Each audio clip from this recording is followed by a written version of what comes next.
დედაჩემი და ბებიაჩემი იყვნენ ხოლმე კონფლიქტში ბუდმივად და დედამთილი ანუ დედის.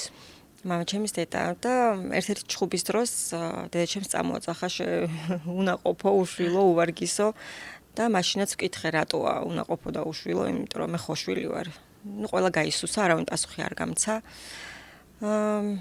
ნუ რა ვიცი, ძალიან ბევრი პატარა-პატარა მომენტები იყო, როცა ქალები საუბრობენ ორსულობაზე, მშობიარობაზე, მეძუძურობაზე, ამ თემაზე დედაჩემი არასდროს არ საუბრობდა. და ამ ყველაფერს ვიჭერდი, ვიმახსოვრებდი და ყოველთვის თვალს ვადევნებდი, ეს მეორდებოდა მუდმივად.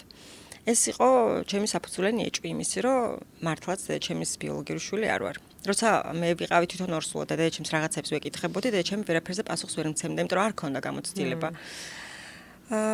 საბოლოოდ ვიყავი 18 წლის, როცა როგორც ხდება ხოლმე მეზობლები ერთობიან სხვის უბედურებაზე, სამწუხაროდ ესე მოხდა.